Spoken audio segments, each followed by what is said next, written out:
Assalamualaikum warahmatullahi wabarakatuh. Hai semua, apa kabar? Semoga kita selalu dalam lindungan Allah Subhanahu wa taala ya. Amin. Perkenalkan, nama saya Adinda Putri Rahmawati. NPM saya 2286206076. Saya dari Universitas Muhammadiyah Kota Bumi, Fakultas Keguruan dan Ilmu Pendidikan, Prodi Pendidikan Guru Sekolah Dasar. Pada kesempatan ini saya akan menjelaskan tentang alat pernapasan pada makhluk hidup. Video ini saya buat guna memenuhi tugas mata kuliah pengantar dasar IPA dengan dosen pengampu Ibu Shibrina Jihan Lubis, SPD MPD.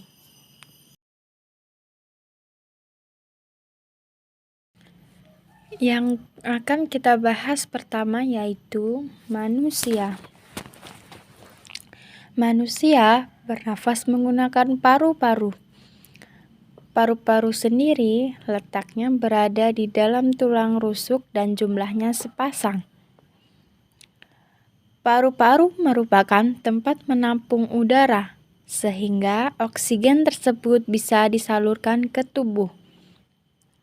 Oksigen yang terdapat pada udara tersebut akan dialirkan ke pembuluh darah. Berikutnya, kita akan membahas alat pernapasan pada hewan. Nah, hewan memiliki alat pernapasan yang berbeda-beda. Yang pertama, ada hewan yang bernafas menggunakan paru-paru. Prosesnya adalah udara masuk ke hidung, lalu ke batang tenggorokan dan masuk ke paru-paru. Contohnya, jenis hewan mamalia seperti kuda, kucing, kambing, anjing, sapi, dan lain sebagainya. Dan jenis hewan reptil seperti cicak, kadal, dan lain-lain. Yang kedua, ada juga hewan yang bernafas menggunakan insang. Insang berjumlah 4 pasang dan bagi ikan yang hidup di tempat berlumpur mempunyai lipatan-lipatan insang yang disebut labirin. Contohnya ikan mas, ikan pari, ikan lele, dan kura-kura. Yang ketiga, ada juga hewan yang bernafas menggunakan trakea. Trakea adalah pembuluh-pembuluh halus yang bercabang, yang memenuhi seluruh bagian tubuh serangga dan bermuara pada stigma.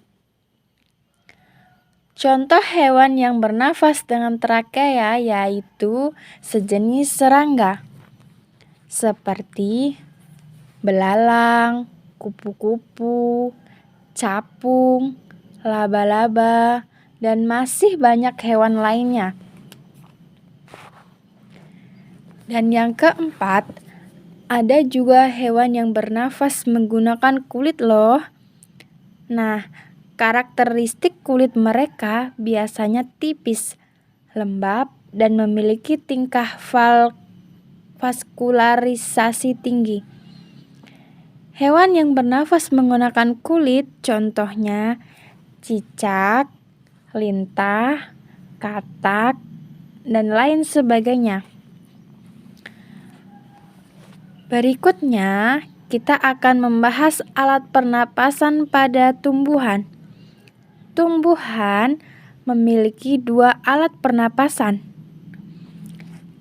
Yang pertama, tumbuhan bernafas menggunakan stomata. Yang kedua, tumbuhan bernafas menggunakan lentisel. Apa sih stomata itu?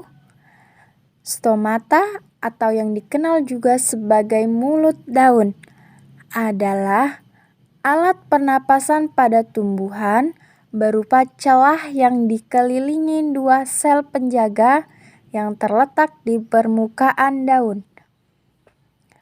Stomata terdapat di permukaan daun. Udara dihasilkan matahari masuk melalui stomata, lalu menyebar ke seluruh tubuh tumbuhan. Lalu, apa sih lentisel? Nah, lentisel merupakan bagian permukaan pada batang tumbuhan atau pori-pori pada kulit batang. Pada permukaan tumbuhan tersebut terdapat lubang halus dalam jumlah banyak yang disebut lentisel. Bagian ini juga bertugas melakukan pertukaran karbon dioksida dengan oksigen. Hanya saja tempatnya berbeda. Kalau tadi namanya stomata, stomata letaknya di permukaan daun.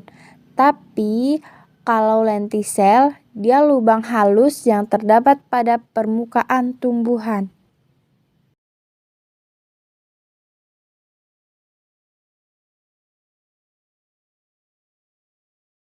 Nah, demikian pembelajaran tentang sistem pernapasan pada makhluk hidup.